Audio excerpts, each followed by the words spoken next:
Haber una parasitosis que si bien es frecuente, es cierto, se ve en el promedio no es muy frecuente, debido a que esta parasitosis o el parasitomismo no está muy distinguido en nuestros animalitos.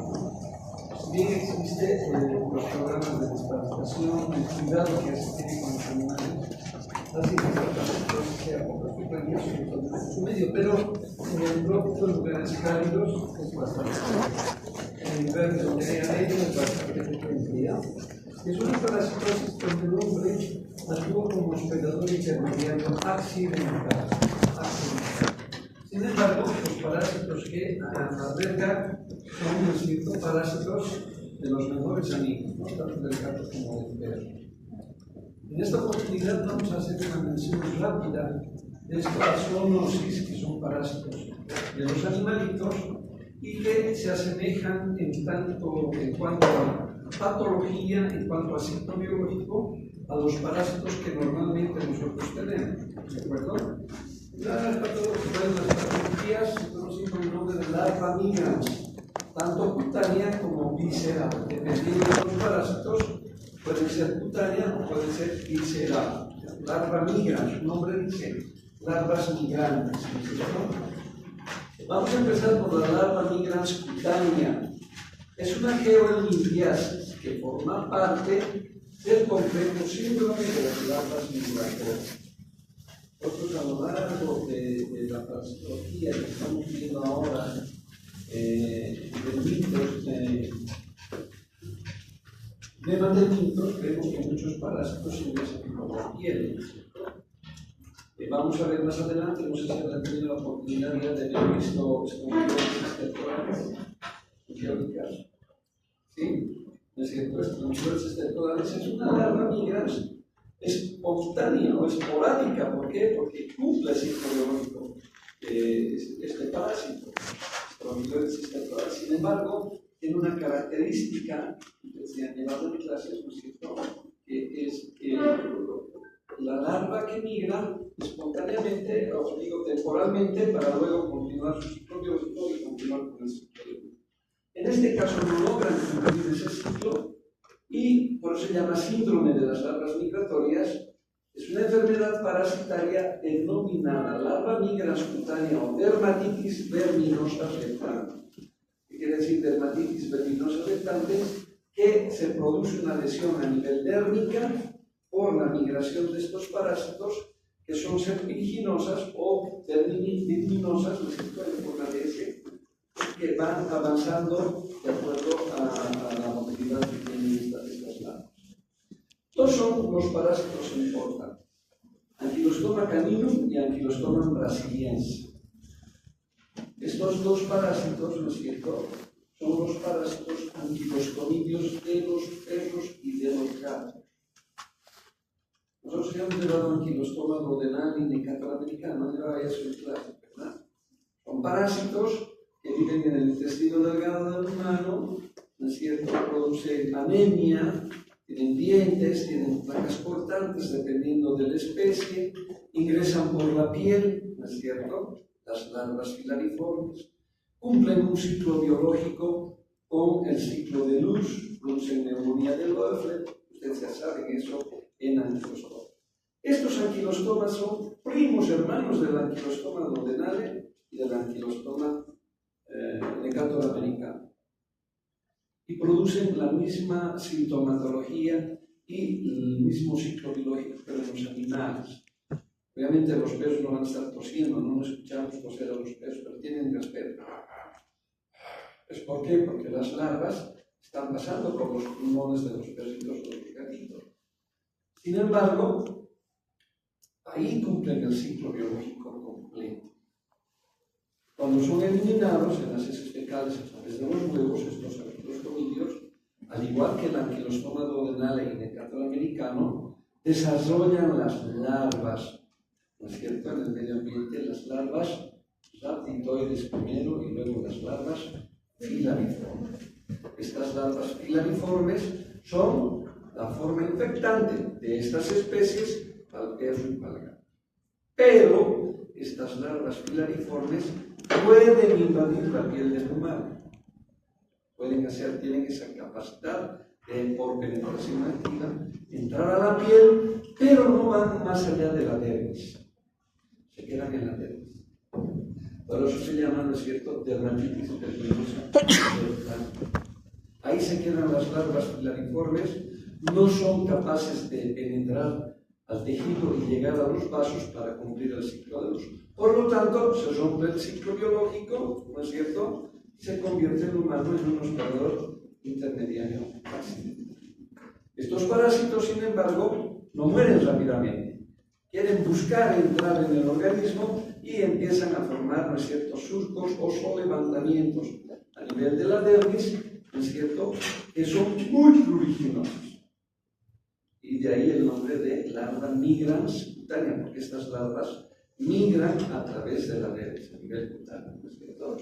Entonces, estos dos, Ankylostoma caninum y Ankylostoma brasiliensis, son los principales agentes etiológicos y se encuentran en áreas contaminadas por heces de gatos y perros. Entonces, parasitosis es el cuadro ocasionado por los estadios larvarios de los nematodes, Ankylostoma brasiliensis y Ankylostoma caninum. Hay otros, como el Mucinarias stenocephala y el Ankylostoma tubaiforme. Varios anquilostomas de otros animalitos mamíferos. Cumplen su ciclo directo en animales y parasitan accidentalmente en el humano por penetración activa a través de la piel interna. Lo mismo que hacen, ¿no?, las larvas filariformes de Ankylostoma duodenale o Nictator americana.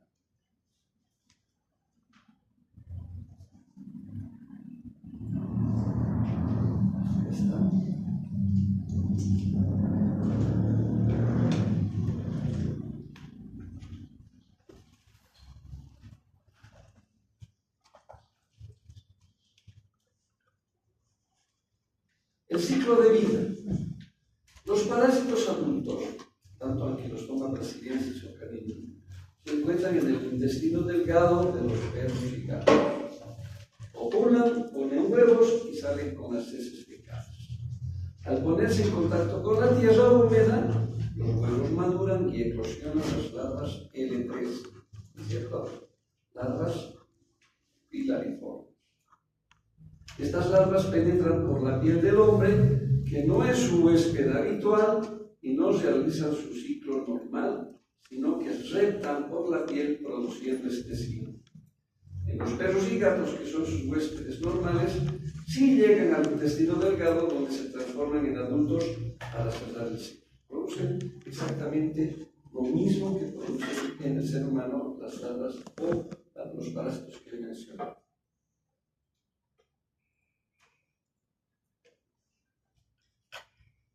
Ahora, los parásitos adultos, estos parásitos, presentan características morfológicas semejantes a los anquilostomidios de humano, con una longevidad promedio de 6 a 18 meses, ¿no?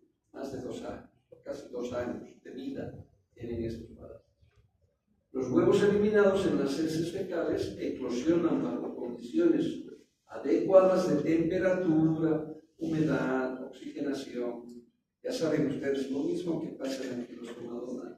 Después de 2 días, ¿no es cierto?, se encuentran en la tierra las larvas filariformes o larvas L3, las cuales son las formas infectantes con una supervivencia de 6 meses aproximadamente. Viven ese tiempo, o sea, son infectantes por eso. Los huéspedes definitivos, perros y gatos, se infectan por vía cutánea, oral, transmamaria y transplacentaria.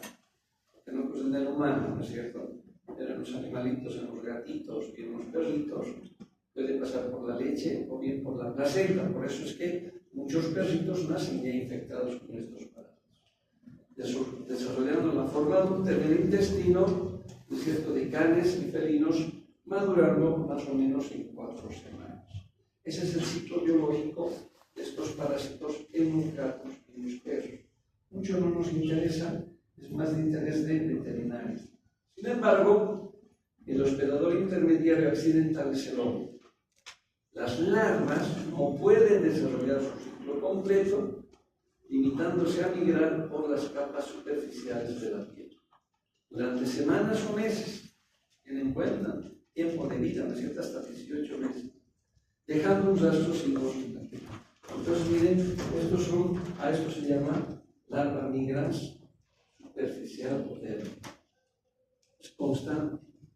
Desaparece un tiempo, ¿por qué? Porque los macrófagos, los linfocitos y los eosinófilos atacan, producen prurito, se pierde un tiempo la larva y otra vuelta empieza a producir, hasta que la larva muere o bien se hace el tratamiento. Ahora, el prurito es intenso, ¿ya? El hecho de encontrar estos surcos, estos sobrelevantamientos a nivel de la piel, ya llama la atención porque además es pruriginoso.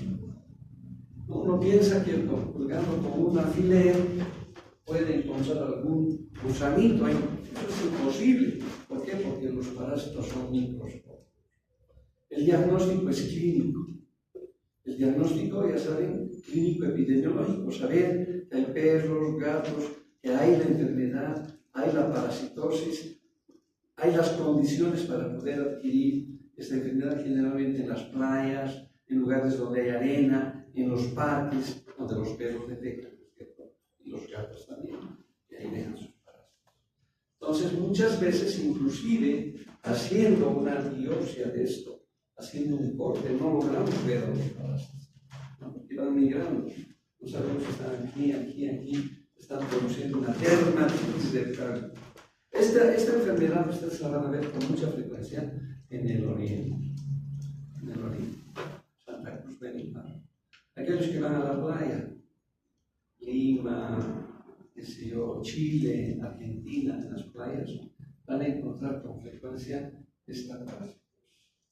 En nuestro medio diagnosticamos muy poco, pero sí en el oriente.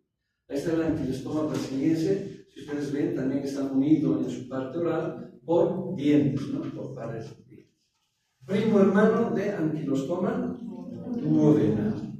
Ankylostoma brasiliense no es un parásito humano, es un parásito de perros y gatos. Y no se olviden la dermatitis que produce, por eso se llama larva migrans. Fácil. Este temita es bastante fácil. Este es el ciclo biológico, ¿no es cierto? La larva ratitoide se convierte en larva filariforme, entra por piel de los gatitos, se produce todo el ciclo, que no lo vamos a ver porque eso es estudio de veterinario, pero todo es exactamente lo mismo que los humanos. Entonces, en sus heces, tanto parásitos hembra y macho copulares en el intestino delgado, botan huevos larvados que se conocen las larvas de las urtinarias, o los huevos, perdón. De ahí emergen la larva ratitoide hasta convertirse en larva filariforme. Y accidentalmente, obviamente, el humano se va a adquirir si está en zonas donde existen estas larvas.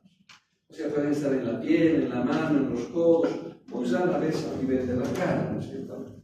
Codos, brazos, nalgas, donde más vamos a ver. Vamos a la patogenia. La forma larvaria de Ankylostoma caninum produce cisteínproteínas, o sea, son enzimas que van a producir la destrucción de las células de la dermis para poder avanzar, ¿no? Metalproteinasa y aluronidasa, ustedes saben que son enzimas citolíticas, y un factor inhibidor de adhesión de los neutrófilos. ¿Para qué? Los inhiben los neutrófilos para que estos no los destruyan, ¿no es cierto? Son parásitos que miden escasas micras, 150, 200 micras, ¿ya? Los cuales podrían explicar los mecanismos patogénicos involucrados en la penetración. Por eso penetran, producen prurito, y gracias a estas enzimas es que bloquean a los neutrófilos y son capaces de penetrar. Obviamente podemos encontrar eosinofilia, no alta, porque el eosinófilo es una célula de la sangre que se presenta en las parasitosis y en los procesos alérgicos. Entonces, esto al producir una reacción, porque produce una reacción alérgica, la piel es bastante sensible para la alergia, a alergenos. Entonces, hay una eosinofilia, ¿no es cierto? En los cortes histológicos por donde migran las larvas, se observan eosinófilos y células mononucleares, tratando de eliminar el parásito. Pero, gracias a estas enzimas, no son posibles ser digeridas. Los signos y síntomas pueden presentarse durante el transcurso de la primera semana o hasta 50 días después de la exposición. O sea, uno puede viajar, digamos, al oriente, puede ir a las playas, y una vez que llega acá, ¿no es cierto?, quien les habrá tenido un cuadro de dermatitis o larva migrans, ¿no es cierto?, por un contagio en las playas, ¿no?, a nivel de codos. Entonces, pensaba que era un proceso simplemente alérgico, pero se han hecho cortes histológicos repetidamente con el patólogo, se ha determinado que eran larvas contaminadas. Y cuando se manifestó después de mucho tiempo de haber viajado, ¿no es cierto?, no es inmediato, en algunos casos a la semana. Los sitios anatómicos afectados con mayor frecuencia, obviamente, son los pies, los tobillos, los glúteos, manos, tórax, antebrazos y solamente boca y labios. La lesión inicial, una pápula rojiza, es decir, como si fuera una picadura de una pulga, pápula, ¿no?, rojita, pruriginosa o una dermatitis inespecífica. Hay prurito, no sabemos a qué puede ser, con evolución de 2 semanas. Y a partir de ello ya empieza a formarse los surcos o los solevantamientos por la migración de las larvas. El hallazgo típico es el trayecto serpinginoso indurado, por eso se llama solevantado, indurado con un cordón que hace relieve único o múltiple, dependiendo cuántas larvas han entrado, causado por la migración larvaria. Hay reacción inflamatoria que en raras ocasiones va más allá de la capa basal. Pero eso sí es posible que pueda entrar por el rascado. El rascado es intenso y muchas veces se impetiginiza. ¿Qué quiere decir eso? Que se contamina con nuestras bacterias de la piel, los estafilococos. ¿No ven?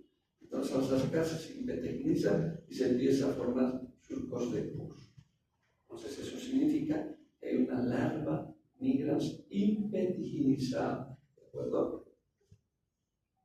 Avanza más o menos a 3 centímetros por día, prurito intenso, eritema, se pone roja la zona, y erupción vesiculosa. Muchas veces hay ampollitas alrededor de los surcos.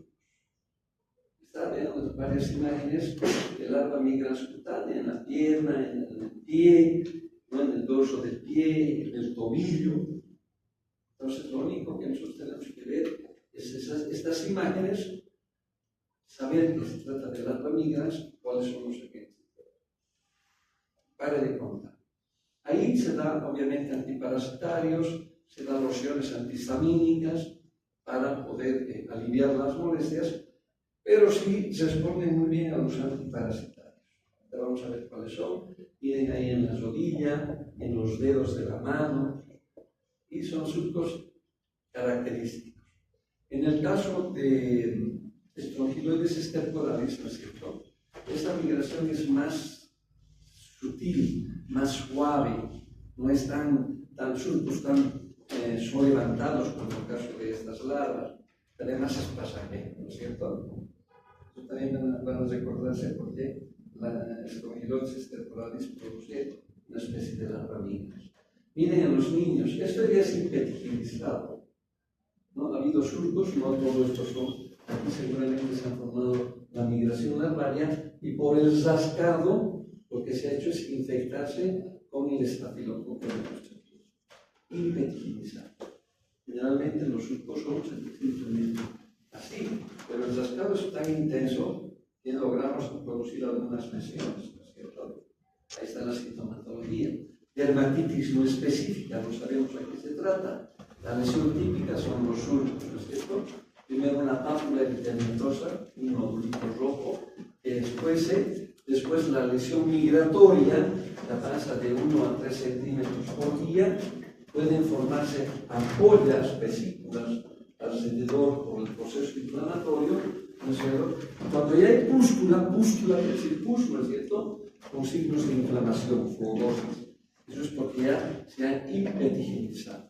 Entonces, más o menos, esta sería la evolución desde el momento en que entra el parásito hasta el momento de la sobreinfección con bacterias por el rascado.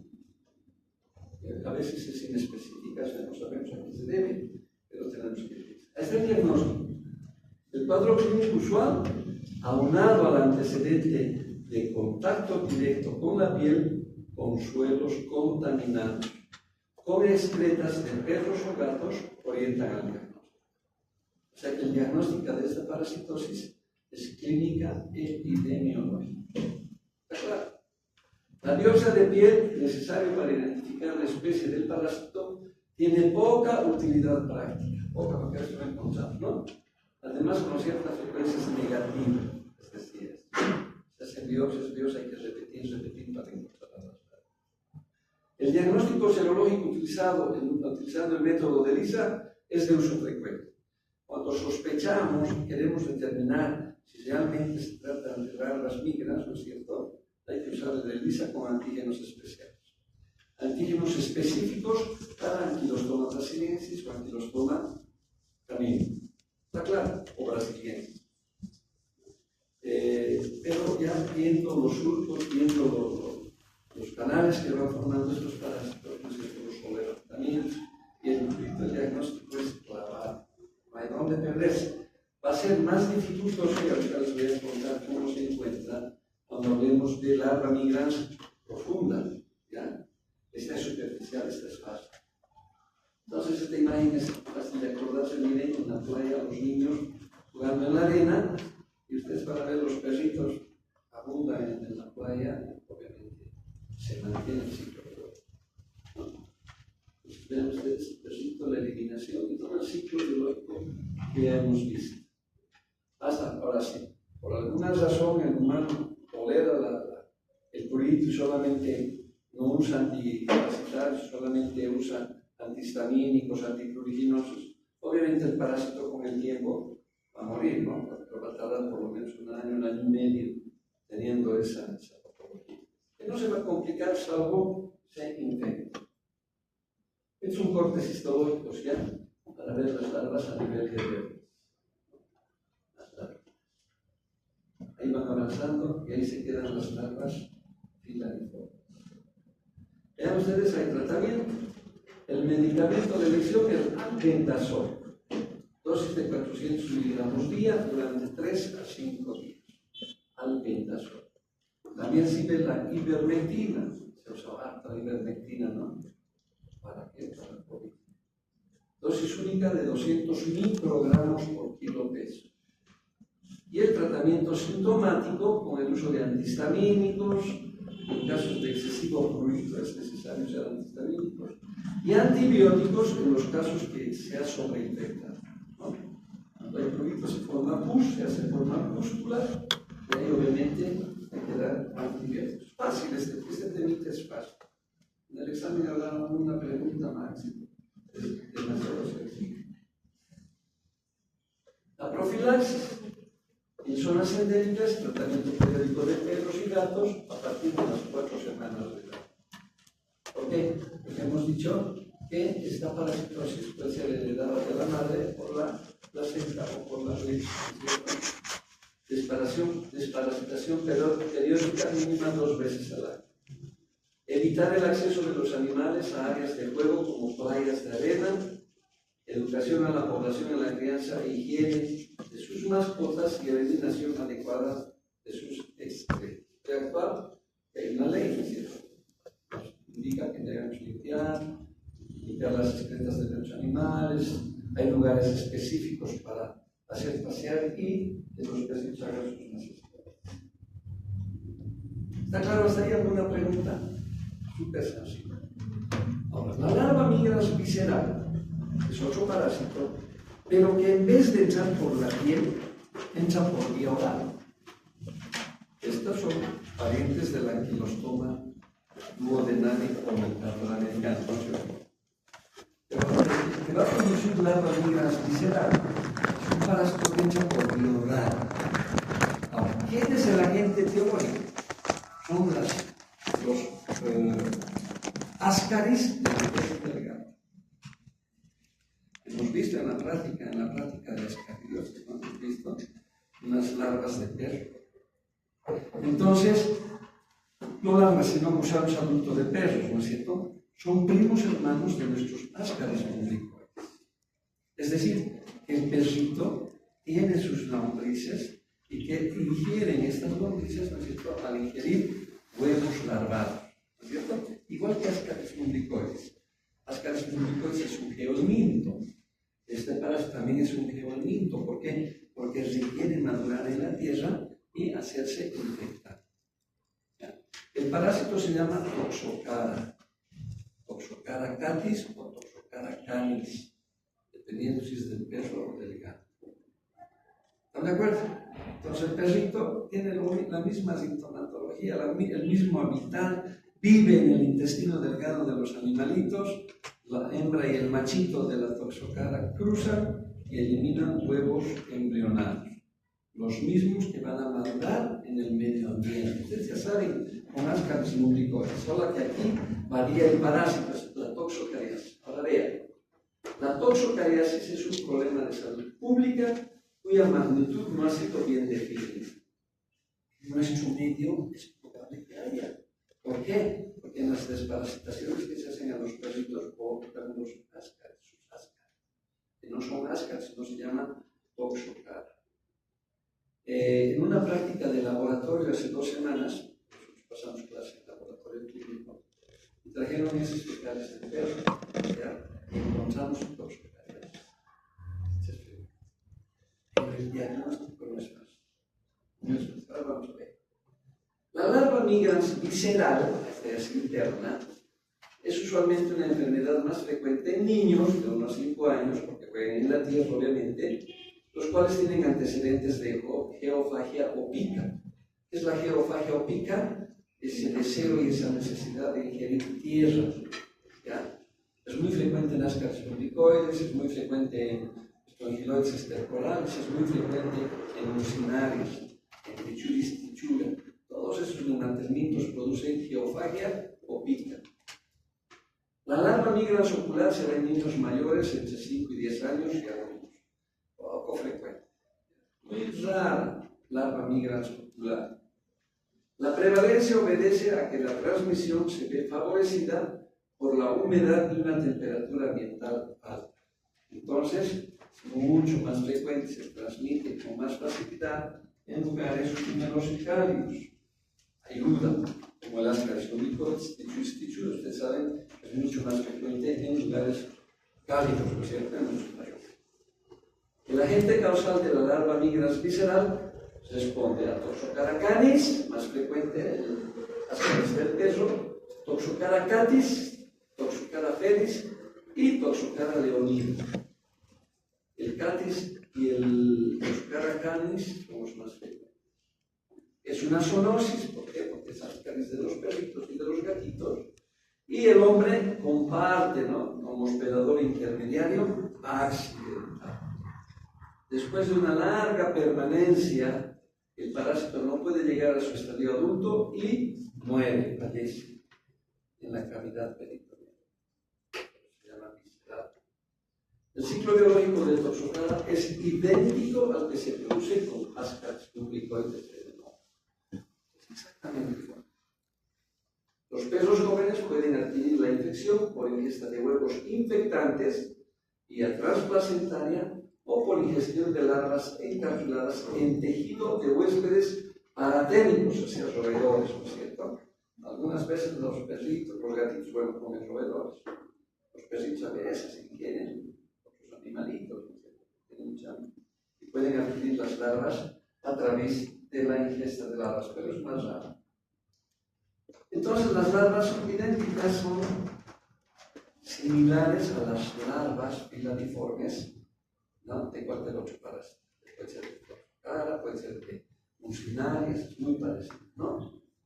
Entonces, siendo reproducido por larvas de lombrices intestinales del perro y del gato, cuyo género es Toxocara. Pregunta de examen, pues sí tienen que saber. ¿Cuáles son las especies del perro? Toxocara. El gato, Toxocara. Ahora vamos a ver. ¿Qué va a pasar? El perrito tiene su toxocariasis, sus ascaris, eliminan los huevitos, están en la tierra, fecundan, ya son fecundantes, o sea, son infectantes, el hombre ingiere estos huevos de toxocar larvados, ya sea en el agua, en el alimento o contaminando la mano con esto, ¿no es cierto? La larvita que sale del huevito sale en el estómago y migra dentro de la mucosa del intestino delgado. Exactamente lo que ocurre con la larva L3 de Ascaris lubricoides. Usted sabe que por la mucosa, entra a la submucosa y por vía sanguínea cumple el ciclo de luz, ¿verdad? Bueno, aquí perfora la mucosa, submucosa, entra a la muscular, se perfora la serosa y cae a la cavidad peritoneal.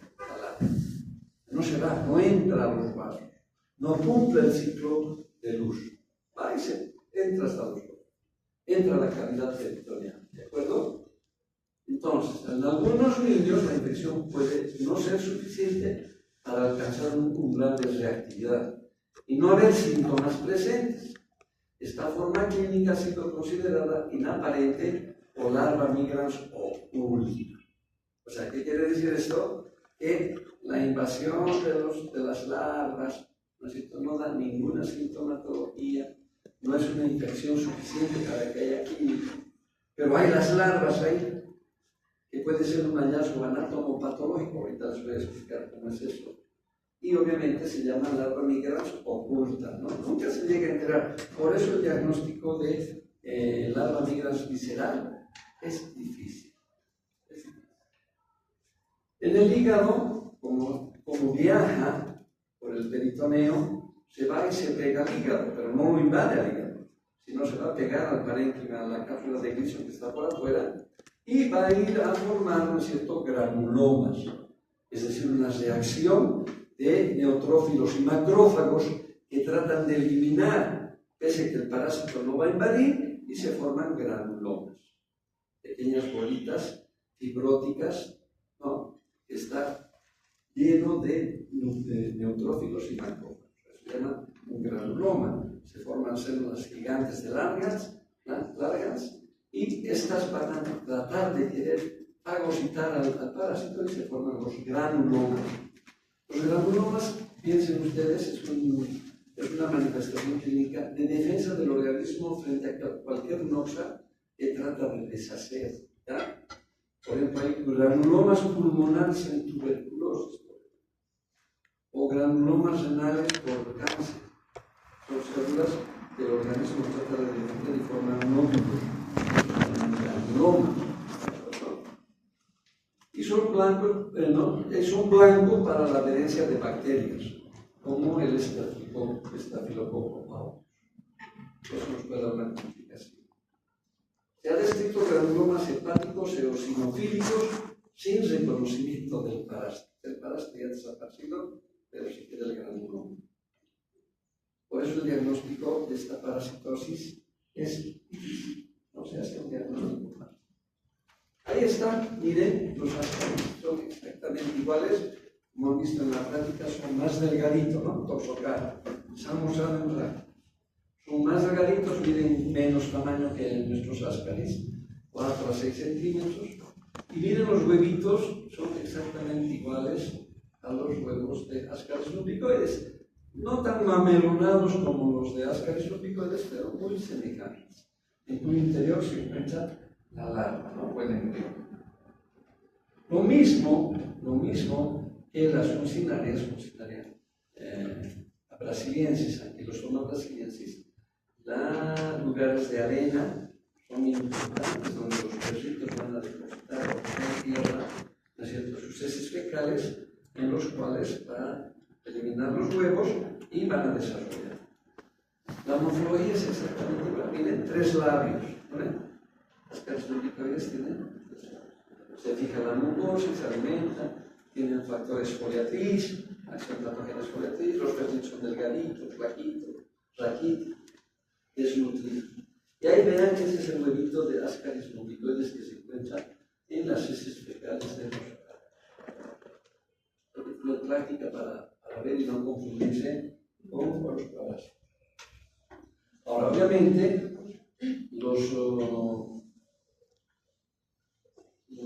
los veterinarios que estudian las heces fecales de los animales son muy expertos en reconocer estos huevitos, ¿no es cierto?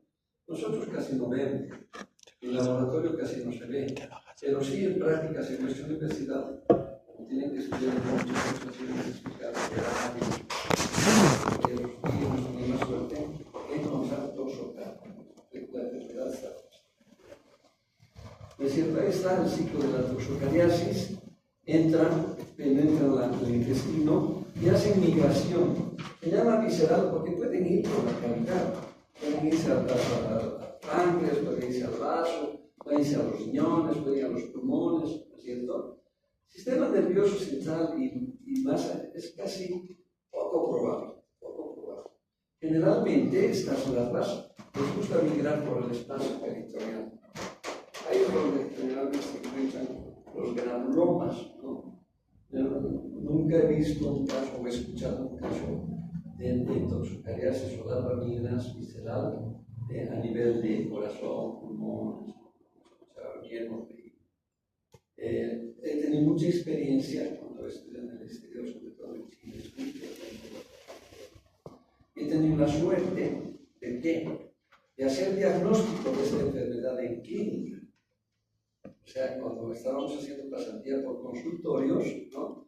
Yo en mi vida de profesional aquí habíamos hecho un diagnóstico de toxocariasis. Y es difícil, hasta la fecha no se hace. ¿Ya? Antígenos para toxocariasis creo que no tenemos, porque es una enfermedad que se puede sospechar dependiendo la epidemiología.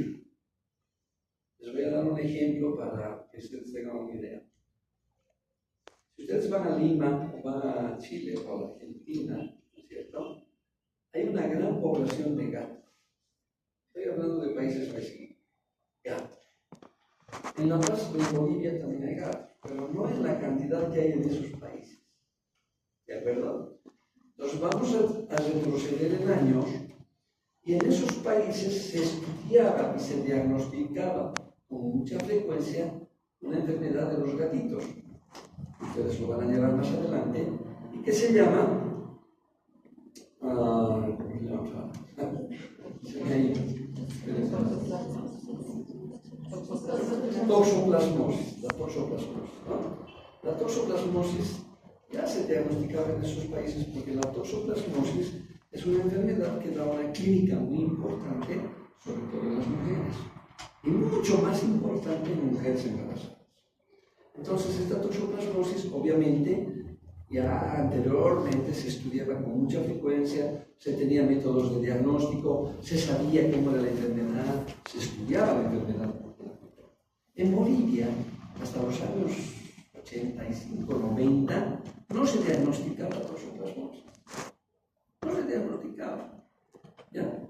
Había el diagnóstico porque había los medios, pero alguna vez se sospechaba y se pedía el examen de toxoplasma.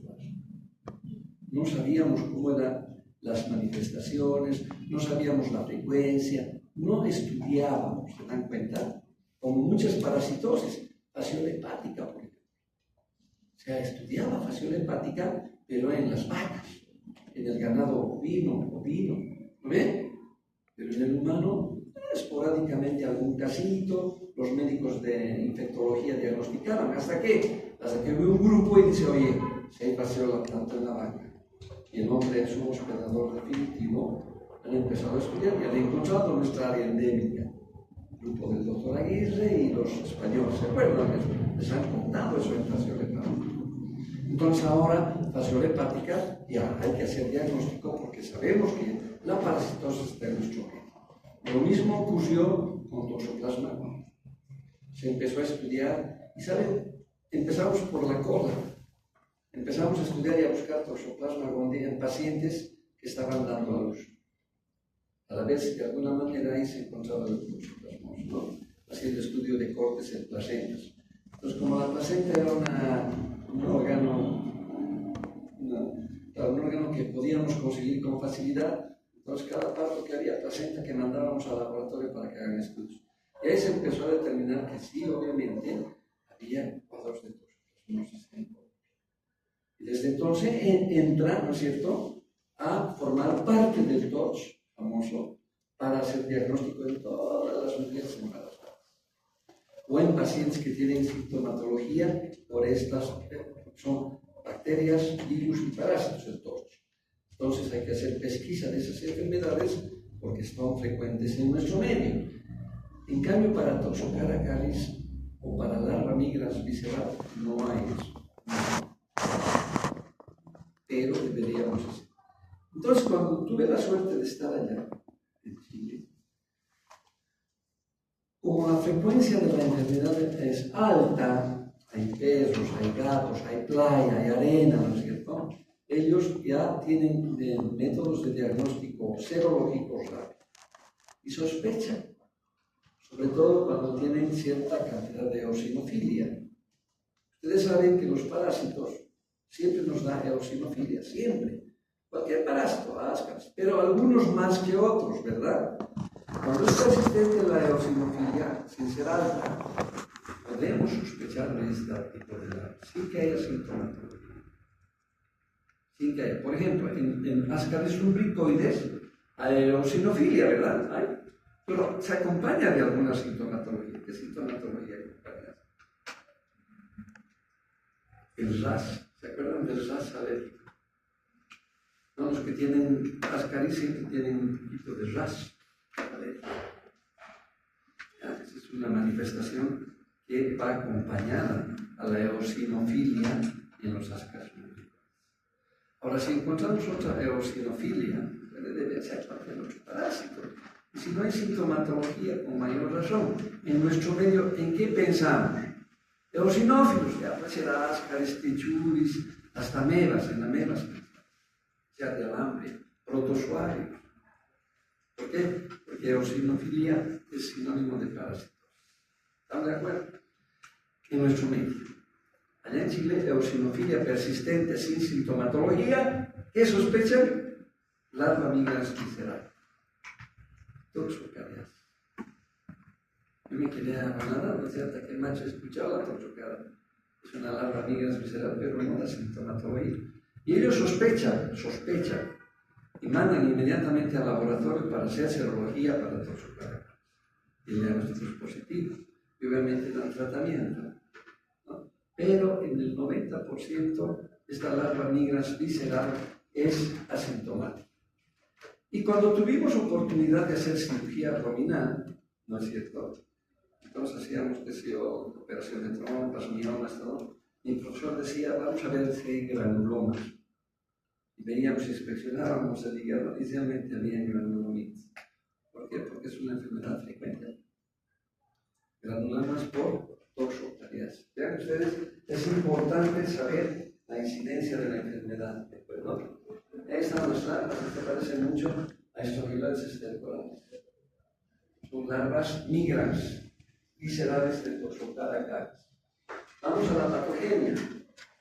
La gravedad dependerá de la cantidad de parásitos. A mayor cantidad de parásitos, mayor eosinofilia, ¿no?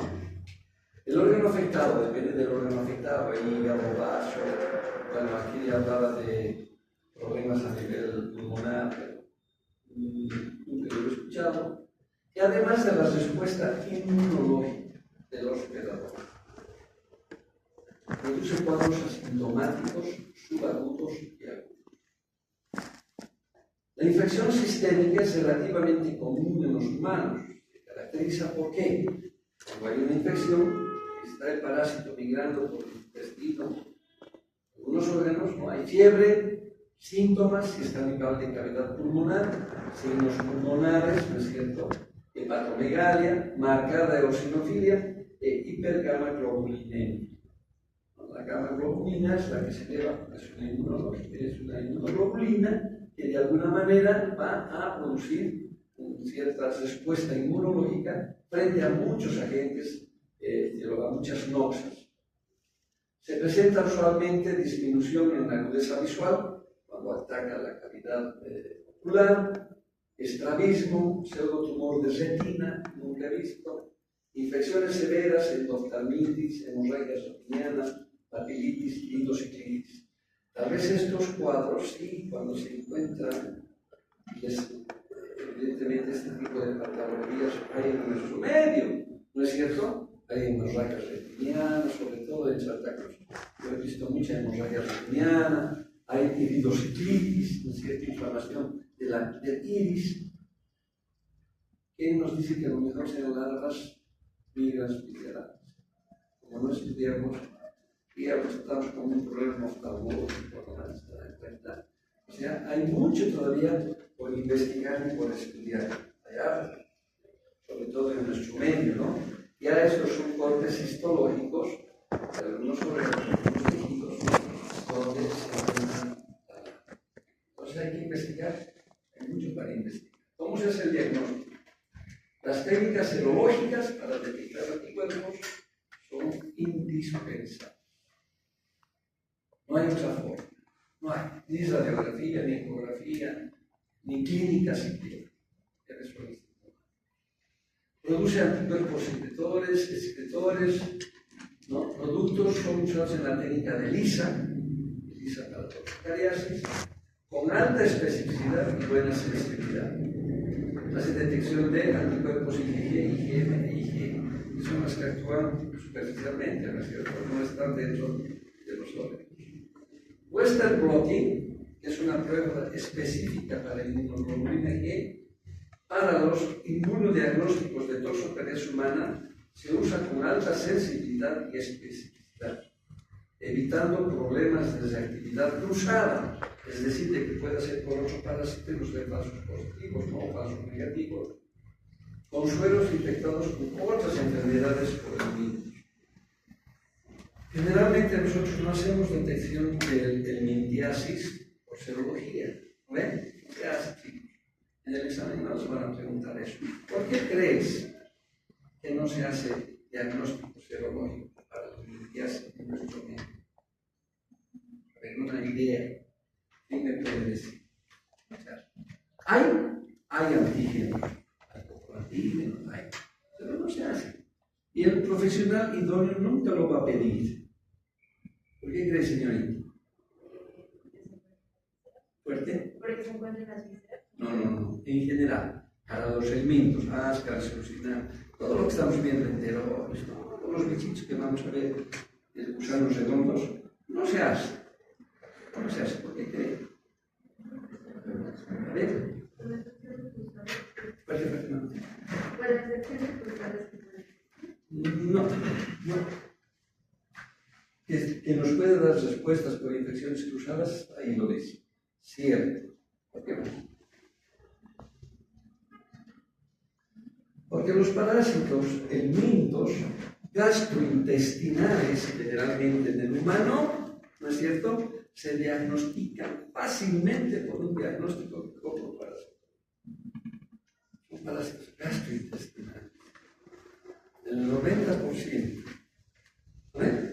Entonces, ¿qué vamos a pedir en serología? Mejor le pido un examen coproparasitológico seriado, por ejemplo. O hacer un coproparasitológico con enriquecimiento, que usted se ha visto. Técnica de Cantor, técnica de Ricci, para concentrar y ver y encontrar. Entonces, el diagnóstico es súper fácil.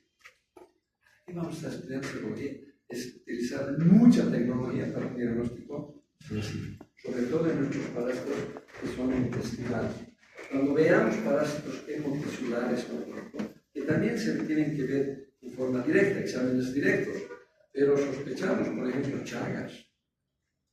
Chagas es una enfermedad que en el tiempo ya no hay el parásito, pero sí está la respuesta inmunológica. Entonces, así vamos a echar mano, ¿no es cierto?, de exámenes indirectos. En este caso, esta técnica del Western blotting, se usa específica, altamente específico y además de alta sensibilidad para diagnosticar toxocariasis. En nuestro medio podemos hacer, nosotros podemos comprar estos sets y empezar a estudiar para ver si realmente hay o no hay toxocariasis. Pero no lo hacemos, porque como son asintomáticos, a lo mejor vamos a gastar mucha tecnología y encontrar poco, pero así son los estudios. Los estudios son caros, ¿no es cierto? De una buena forma, hay que tener un título para que ustedes puedan investigar, hacer el trabajo. ¿No? Entonces, los factores de riesgo. ¿Cuáles son los factores de riesgo? En el caso de las funcionarias brasilienses, ¿no es cierto? Las funcionarias intestinales del perro del gato, caminar descalzo. Suelos contaminados, arenas, playas, ten mucho cuidado. Cuando vamos al oriente, nosotros nos sacamos los zapatos y andamos descalzos. Y está en suelos contaminados y estamos sumando este factor de riesgo. Zonas tropicales y subtropicales. Es decir, no sacamos los zapatos, los quemamos. Parques con gatos y perros. Y hay. Y casas con gatos y perros. Hay que tener mucho cuidado si el perrito no está desparasitado, si el gatito no está cuidado adecuadamente. Son factores de riesgo. Solamente eso, nada más. Saber que está el perrito ahí, saber que estos animales tienen sus parásitos y que corremos el riesgo de cualquier momento agarrarnos un tipo de esta enfermedad. Más la toxocariasis, más, ¿no es cierto?, la larva migras visceral, más. Hay más de esos parásitos, más que los otros, más tropicales, pero además, no se olviden, son asintomáticos. Me gustaría que muchos de ustedes vayan al laboratorio y se hagan hacer un examen de hemograma completo. A ver, ¿cuántos tienen eosinofilia elevada?